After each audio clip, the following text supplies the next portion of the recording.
faut-il promouvoir encore la viande? On en débat tout de suite avec deux candidats au Conseil d'État de droite, enfin l'un plus de droite que l'autre, hein, sûrement. Lionel Dugertil, bienvenue, vigneron et viticulteur à Satigny, et Marc Vuarin, qu'on a déjà entendu, donc gérant de Fortune Vert Libéral. Et je commence par vous, Lionel Dugertil, puisqu'on ne vous a pas encore entendu aujourd'hui. C'est vrai, ça, pourquoi est-ce qu'on devrait encore promouvoir la viande aujourd'hui alors qu'on sait que c'est pas génial pour l'environnement, voire pas génial pour la santé humaine? Alors, pas génial pour l'environnement, oui et non. À la question, faut-il encore promouvoir la viande aujourd'hui? Moi, je réponds oui, parce que je milite pour une agriculture paysanne et durable. Une agriculture paysanne et durable, c'est une agriculture à taille humaine. C'est des exploitations qui travaillent en cercle vertueux. Nous, on fait de l'élevage, on fait de la viticulture et on fait de l'agriculture. Je pense que le bien-être animal est au centre de nos préoccupations en matière d'élevage. Malgré tout, on a besoin de cet élevage, on a besoin de... Bon, c'est un revenu financier qui est certain pour nous, et c'est aussi un amendement pour nos cultures qui est très important. Parce que j'ai beaucoup entendu parler de culture intensive et extensive, mais il faut quand même savoir qu'une culture végétale, c'est une culture intensive. On peut la faire. Nous, on est une exploitation bio. Quand on veut cultiver un végétal pour nourrir la population, c'est forcément une culture intensive. On a quelques cultures extensives qui sont dédiées à la biodiversité, mais avec laquelle on ne peut pas faire de la nourriture. Si on veut produire de la nourriture, on doit intervenir sur cette culture et on doit amender aussi nos terres. Et la façon d'amender la terre le plus respectueusement possible de l'environnement et le plus durablement possible, c'est avec de la matière naturelle qui est issue de l'élevage. Donc circuit court, bio, vous êtes pratiquement sur la même longueur d'onde, Marc Vuarin, un abattage de bêtes près. Je ne vais pas m'opposer à l'idée de circuit court, même si je crois qu'il faut toujours relativiser l'importance de l'impact climatique, en tout cas, si c'est la question sur laquelle on va se focaliser. Déjà, au début des années 2000, je pense 2004, il y avait en France un rapport qui sortait qui rappelait que la consommation de produits en circuit court, ou du moins de locaux, avait certes des grands bénéfices socio-économiques, mais n'avait quasiment aucun impact au niveau environnemental. On le sait, malheureusement, le transport de marchandises aujourd'hui, enfin le transport en tout cas dans le bilan carbone total de l'alimentation, c'est 16% du bilan carbone total de l'alimentation. Donc c'est très peu au niveau mondial. Et la totalité des bateaux cargo qui traversent notre monde émet 2% des émissions de CO2 aujourd'hui. Donc c'est quasiment rien. Malheureusement, quand on parle de viande, il faut vraiment avoir une notion, j'ai envie de dire, réaliste des ordres de grandeur. Si le monde venait à adopter un régime Eat Lancet, donc même pas vegan, mais conforme aux recommandations en matière de santé, en matière d'environnement, on libérerait des surfaces agricoles mondiales équivalentes à l'entièreté de l'Amérique du Nord, plus le Brésil. S'imaginer ça juste une seconde pour se rendre compte de l'impact que ça aurait. Alors évidemment, certains scientifiques l'ont fait, ils ont calculé la chose. On estime qu'on stockerait d'ici 2050 339 gigatonnes de CO2. Pour ceux qui n'arrivent pas vraiment à se rendre compte de ce qu'est 339 gigatonnes de CO2, c'est l'équivalent de 9 ans d'émissions de CO2 liées aux énergies fossiles aujourd'hui. Donc on réduirait nos émissions de CO2 d'ici 2050 sans aucun autre effort d'environ 30%. La question de savoir si la promotion de viande est aujourd'hui justifiée, pour moi, doit être évidemment vue sous l'angle éthique, mais également sous l'angle environnemental. Et là, on voit que ça ne l'est tout simplement pas. Et d'ailleurs, tant l'OSAV que d'autres organismes internationaux qu'en Suisse affirment très clairement qu'aujourd'hui, nous devons massivement réduire notre consommation et notre production de viande.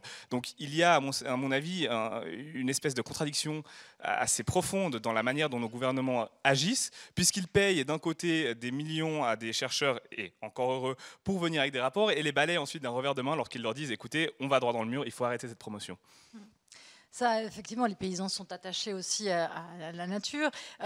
On sait aussi qu'on est de plus en plus nombreux. Hein. On nourrirait probablement beaucoup plus de gens, justement, avec de l'agricole, plus qu'avec du bétail. Ça, Lionel Dugertil? Alors, les chiffres, c'est une chose, mais pour contredire Marc Vuarin, il parle de l'impact du transport, mais il ne parle pas de l'impact de la culture dans le pays d'où elle provient. Et moi, ce que je prétends aujourd'hui, c'est que la seule agriculture qui est durable, c'est l'agriculture paysanne. Et une agriculture paysanne, ce n'est pas une agriculture de monoculture, qu'elle soit végétale ou qu'elle soit animale. La monoculture ou la culture extrêmement intensive, agro-industrielle, elle est mauvaise. Et si on veut nourrir la planète avec uniquement du végétal, on va forcément vers cette culture agro-industrielle qui a besoin d'intrants. Et puis si on n'a plus des intrants animaux, on aura des intrants qui seront issus de la chimie. Et là, je ne pense pas que le but il sera atteint dans le cas écologique en tout cas.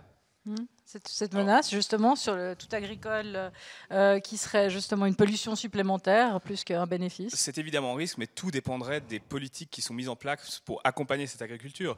L'Agroscope l'a rappelé, si l'on voulait augmenter notre taux d'auto-approvisionnement en Suisse, il faudrait transitionner vers une agriculture plus végétale qui nécessiterait au final moins d'intrants. Aujourd'hui, on a trop d'intrants qui sont utilisés dans l'agriculture suisse, on le sait, ça impacte assez significativement la pollution des sols et des eaux, et c'est en grande partie lié à ces importations de fourrage et à la surproduction de produits d'origine animale. Donc on est aujourd'hui dans un système qui est déjà déséquilibré au niveau suisse. Si l'on veut avoir une agriculture locale qui soit plus forte, qui soit plus compatible avec les enjeux climatiques, les enjeux de protection de la biodiversité, on doit transitionner vers une agriculture plus végétale. Et à nouveau, c'est ce que disent tous les experts. Je comprends que l'intuition de l'agriculteur, qui sans doute a un pied dans la terre, pour le dire très littéralement, est importante. Peut-être également pour mieux comprendre comment appliquer des mesures qui permettent une transition efficace, mais parfois, l'intuition n'est pas toujours bonne conseillère quand il en vient aux mesures climatiques. C'est une réalité.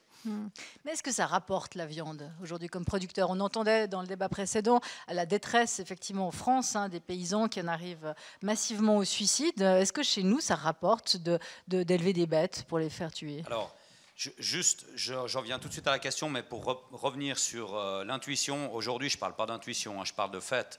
Je suis dans le réel, je produis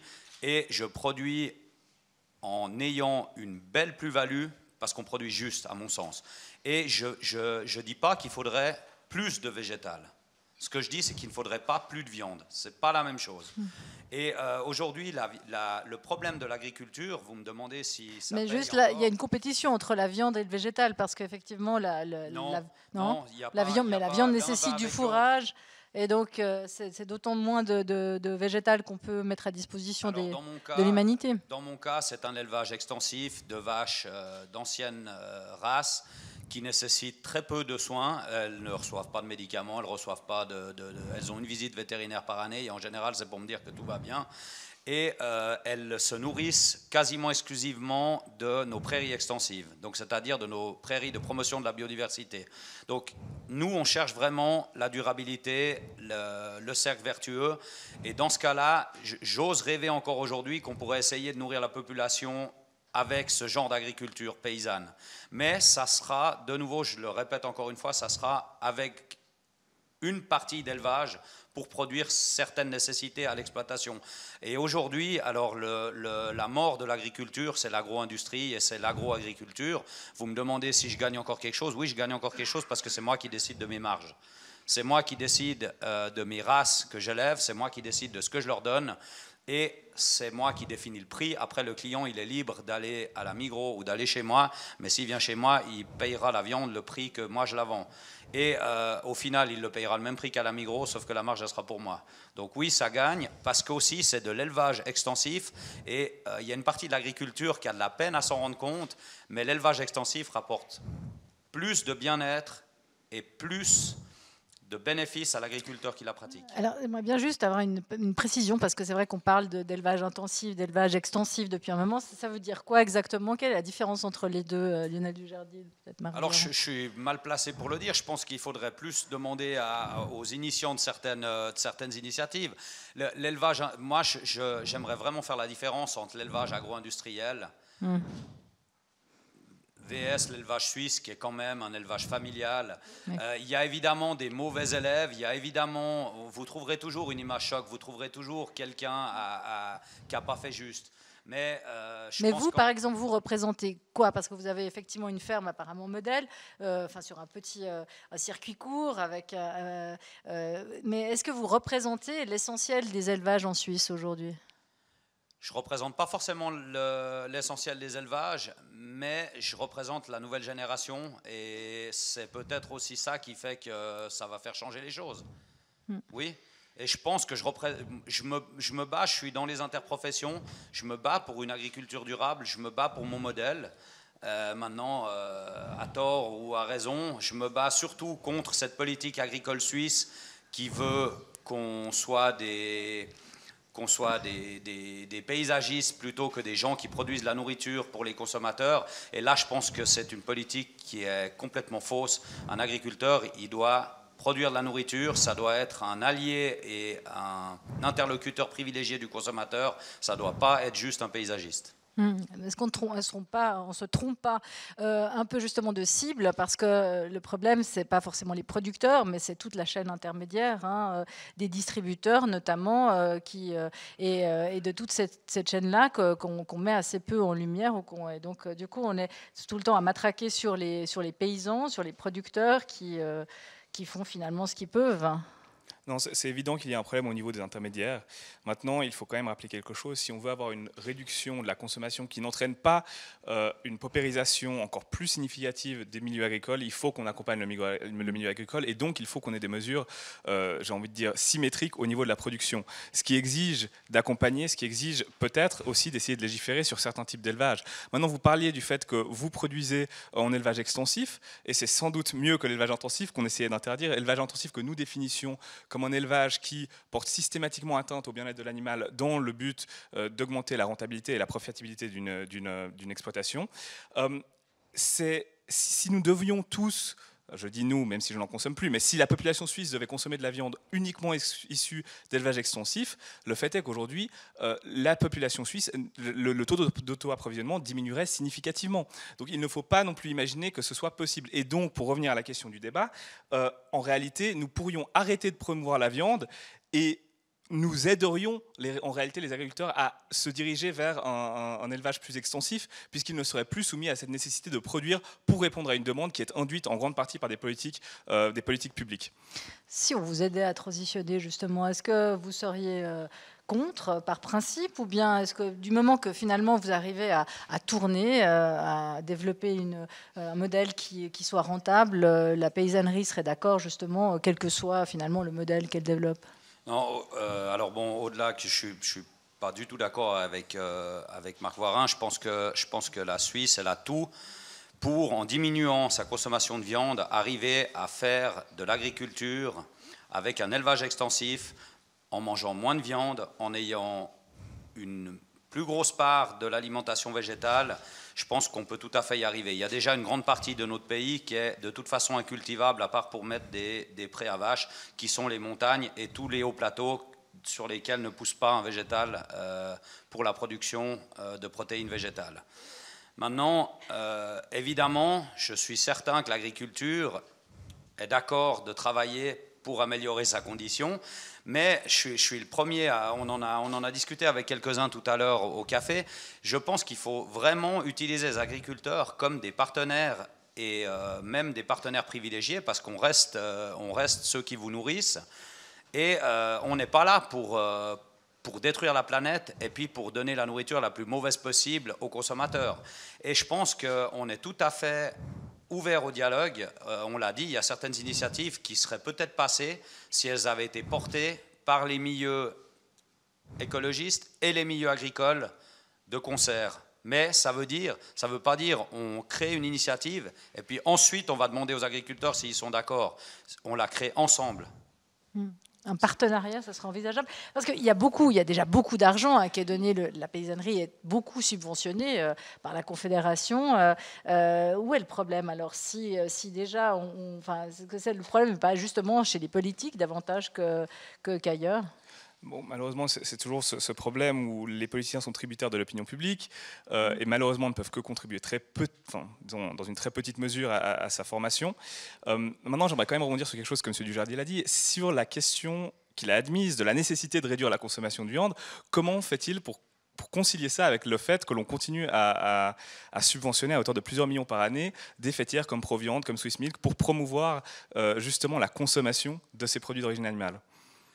Bon, alors, je ne sais pas d'où ces chiffres viennent, je ne connais pas les subventions que Proviand ont de la Confédération, mais je ne pense pas que c'est dans le paquet des subventions agricoles. Et pour en revenir sur les subventions agricoles, c'est quelque chose qui est très frustrant pour un promoteur d'une agriculture paysanne comme moi, parce que ça veut dire qu'on est soumis à un mode d'agriculture qui est dicté par la Confédération et par certains lobbies qui sont assez obscurs quand même. Ça veut dire qu'on est soumis à cette forme d'agriculture spécifique et pas à une autre, et qui n'est pas du tout une forme d'agriculture paysanne qui est là pour l'agriculteur et pour le consommateur. Aujourd'hui, on voit qu'on est les subventions agricoles, elles sont plus pour nous cantonner à un rôle de paysagiste, pour qu'il n'y ait surtout pas trop de produits agricoles suisses sur le marché, pour que les gros metteurs en marché puissent avoir le plus de produits importés possible, qui sont les produits sur lesquels ils ont le plus de marge. La politique agricole, elle tend vraiment dans ce sens-là aujourd'hui. Elle tend aussi dans un sens qui est complètement faux, qui est d'avoir des fermes les plus grosses possibles, et qu'à chaque fois qu'un agriculteur arrête, ils se réunissent avec une autre ferme, d'empêcher toute division de ferme et d'empêcher tout jeune, pas issu du milieu agricole, de reprendre une exploitation. Et ça, c'est un modèle qui est complètement faux. Aujourd'hui, les fermes, elles doivent se rediviser, l'agriculture doit redevenir à taille humaine, et des jeunes qui sont issus de milieux pas paysans doivent pouvoir avoir accès à la terre et à des terrains agricoles. Donc pour moi, les subventions, de toute façon, ça ne sert à rien d'en parler, elles vont complètement dans le mur et ça va à l'encontre d'une agriculture paysanne. Oui, mais ça profite à qui? Justement, ces lobbies obscurs, c'est qui? Ça profite clairement à nos deux gros metteurs en marché qui sont la Coop et la Migros. Ça, c'est une certitude. Les subventions agricoles aujourd'hui, elles profitent principalement à la Coop et à la Migros. Et puis en deuxième lieu, quand on subventionne de la nourriture, ce n'est pas le paysan qui s'en met plein les poches, ça reste le consommateur qui paye une nourriture moins chère que ce que le paysan devrait la vendre pour gagner sa vie. Mais est-ce qu'on se trompe justement pas de cible? Est-ce que justement, parce qu'on entend assez peu finalement de campagnes pointant du doigt ces problèmes, notamment vis-à-vis des distributeurs, qui mettent la pression sur les producteurs, qui mettent la pression sur les consommateurs aussi, puisque c'est eux qui décident ce qu'ils mettent dans leurs étals. Bon, je suis ravi qu'on ait trouvé un point de convergence, parce que là-dessus, je crois que ce qui est assez intéressant, c'est que j'ai l'impression que tous les partis sont d'accord là-dessus, parce que tout le monde en parle, même si peut-être pas suffisamment, et malgré tout, on a l'impression que rien ne se fait. Alors j'imagine bien que Migros et Coop exercent une influence assez considérable sur nos parlementaires, mais en effet, il y a peut-être là un point de convergence, et peut-être que nos deux formations politiques pourraient travailler ensemble avec les écologistes pour déposer une initiative qui viserait à rendre en tout cas plus transparentes ces marges, et puis à faire en sorte qu'on ait des meilleures incitations au niveau des subventions, parce qu'aujourd'hui, en effet, on va droit dans le mur, et on a des subventions qui soutiennent en grande partie l'agriculture animale, malgré les recommandations de l'OSAV, de l'OFEN. Enfin, c'est systématiquement ces problèmes-là qu'on continue à rencontrer. Mais pour en revenir à la question de est-ce que les paysans seraient d'accord d'abandonner carrément la production de viande si c'était plus intéressant financièrement? Les paysans peut-être, moi pas, parce que j'en reviens toujours à mon cercle vertueux où je suis profondément convaincu que l'agriculture paysanne, elle a encore besoin de l'élevage, mais d'un élevage respectueux, d'un élevage à taille humaine, à taille familiale, mais on en a absolument besoin pour amender nos terres. Oui. Mais est-ce qu'on serait obligé d'abattre les bêtes? Parce que vous parliez, quand on préparait le débat, vous me parliez du fumier qui rapportait presque autant que les bêtes, ou si ce n'est plus. On a peut-être besoin effectivement d'entretenir d'autres paysages. Est-ce qu'on a besoin fatalement d'abattre des bêtes si on les élève? Alors là, on rentre sur un autre débat, qui est le débat sociétal de qu'est-ce que l'homme. L'évolution de l'homme a fait que l'homme, c'est un omnivore, qu'il a un régime omnivore, qu'il a besoin de ses calories, de ses protéines animales dans son régime. On peut s'en passer ou pas, je ne suis pas assez pointu au niveau médical pour vous le dire. Moi, je mange pas de la viande tous les jours, pas à tous les repas, je la mange raisonnablement, j'ai du plaisir à la manger, j'aimerais pas qu'on me l'enlève de mon régime alimentaire. Ça, c'est clair, c'est mon point de vue. Et après, le point de vue de l'agriculteur, eh ben, le pire moment de la vie d'un éleveur, ou pour ma part, mais je pense que j'ai beaucoup de mes collègues qui pensent la même chose que moi, le pire moment de la vie d'un agriculteur, c'est quand on prend sa vache puis qu'on va l'amener à l'abattoir. C'est le moins bon moment de l'élevage. Après, si on pouvait s'en passer, l'éleveur que je suis serait content, mais le consommateur moins. Et petite question du coup, si on pouvait s'en passer avec de la viande cellulaire, c'est-à-dire que vous pouvez continuer à consommer de la viande, mais vous n'avez plus à abattre des bêtes? Ouais, mais alors là, je rentre le point de vue paysan où cette viande, elle demande beaucoup de nouveau. C'est de mon point de vue pas durable parce que c'est de nouveau une viande qui demande énormément d'intrants pour qu'elle ait de la saveur, pour qu'on ait envie de la consommer, pour qu'elle ait les qualités nécessaires à notre régime alimentaire aussi. Et je pense que là, on s'éloigne de la nature. On reste un animal qui a besoin de choses simples et malgré tout, une bête abattue, c'est plus simple qu'un steak végétal produit artificiellement par l'agro-industrie et je vous garantis que c'est la Coop et la Migros qui se frottent déjà les doigts d'entendre ce genre de discours parce que c'est eux qui vont gagner là-dessus, parce que c'est eux qui mettront ces produits en marché, puis c'est eux qui les fabriqueront, on n'aura plus la main mise là-dessus. Vous êtes un allié objectif de la grande industrie, finalement, Marc Vervin. Comme quoi, les origines reviennent au galop. Non, mais je crois qu'il faut quand même dire quelque chose. Bon, d'abord, il y a une confusion peut-être entre viande végétale et viande cellulaire. Ceci dit, l'argument pour moi ne tient pas entièrement la route, puisque justement... La viande cellulaire, elle sera aussi commercialisée. Oui, mais tant la viande cellulaire que la viande végétale nécessite moins d'intrants aujourd'hui que les viandes traditionnelles, puisque le facteur de conversion de calories, en tout cas des produits d'origine animale, est extrêmement faible. On parle de l'ordre de 1 sur 10, voire 1 sur 6 pour les meilleurs. Mais par rapport à ce que on aurait sur de la viande cellulaire, on serait dans des ordres de grandeur infiniment plus intéressants, ce qui risque de la rendre beaucoup plus intéressante au niveau économique également pour les consommateurs qui auront donc la possibilité d'en consommer régulièrement sans avoir à mandater, j'ai envie de dire, des agriculteurs pour tuer leurs bêtes. Ce qui est toujours très problématique, on va dire, pour certains consommateurs qui ne veulent pas voir ça. Et puis pour vous, comme vous le disiez. Mais quand ? Enfin, je veux dire, on parle de viande cellulaire, mais c'est alors, pour quand ? Donc la commercialisation a commencé gentiment. Singapour a été le premier pays à autoriser la vente de nuggets cellulaires récemment. Mais évidemment, c'est beaucoup plus simple de faire de la viande, disons, qui n'est pas encore une forme de steak. Il y a cependant plusieurs startups qui sont en train de développer des vrais steaks à proprement parler. Ça avance assez vite. On a aujourd'hui des viandes hybrides qui se mettent en place avec un mélange entre viande cellulaire, donc cellules cultivées, et puis cellules, viande végétale qui ensuite donne un peu plus de saveur. Et puis, on a commencé à avoir des avancées dans certains pays, notamment les États-Unis, qui, si je ne me trompe pas, la semaine dernière, ont approuvé la vente de viande végétale sur leur territoire, ce qui n'était pas le cas jusque-là. Donc, gentiment, on voit ces choses arriver. Les estimations des startups qui sont actives dans le domaine sont de l'ordre de 10 à 15 ans maximum pour la commercialisation et la compétitivité d'un point de vue économique. Finalement, vous avez assez peu de points de divergence. Ouais, mais là-dessus, on ne sera pas d'accord parce qu'on ne peut pas prendre qu'un point ou l'autre quand on parle de bilan total. Et je pense que ma viande, elle a un bien meilleur bilan complet que cette viande cellulaire qui n'apporte rien à part de l'argent aux financiers qui la fabriquent. Je veux dire, faut calculer le bilan total de la protéine. Ce qu'elle a coûté, ce qu'elle a rapporté, puis ce qu'on a fait avec tout le reste du processus. Parce que les machines qui fabriquent cette viande, là où c'est, avec quoi on la fabrique, je ne suis pas sûr que ce soit si durable que ça. Et puis après, on reste aussi dans un monde où il faut quand même que tout le monde vive. Et puis une exploitation agricole à taille humaine, elle fait vivre aussi des employés. La machine qui fabrique le steak, je ne suis pas sûr qu'elle ait besoin qu'on la paye après, puis qu'elle réinjecte de l'argent dans l'économie. Voilà. Après, le cercle vertueux, j'en suis convaincu, et ce n'est pas aujourd'hui que vous allez me... Non, mais ce qui est vertueux, c'est qu'effectivement, vous en discutez assez calmement et on voit qu'il y a assez peu de divergences. On n'a pas l'impression de cela quand justement il y a des initiatives et la violence qui se dégage. C'est pas du tout à l'image de votre discours, qui est finalement assez proche, encore une fois, à une ou deux bêtes abattues. Bon, moi, j'en discute calmement parce que je suis profondément convaincu. Je suis absolument... j'entends pas du tout les lobbies de la Coop et de la Migros. Je m'en suis séparé. J'ai travaillé, surtout pour la partie viticole.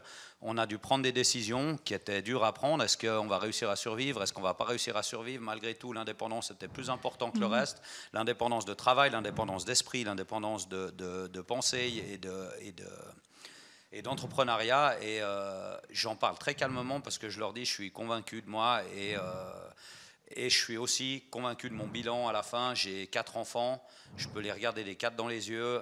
C'est pas moi qui leur aurais donné un outil et une planète moins bonne que ce que je l'ai pris à mes parents.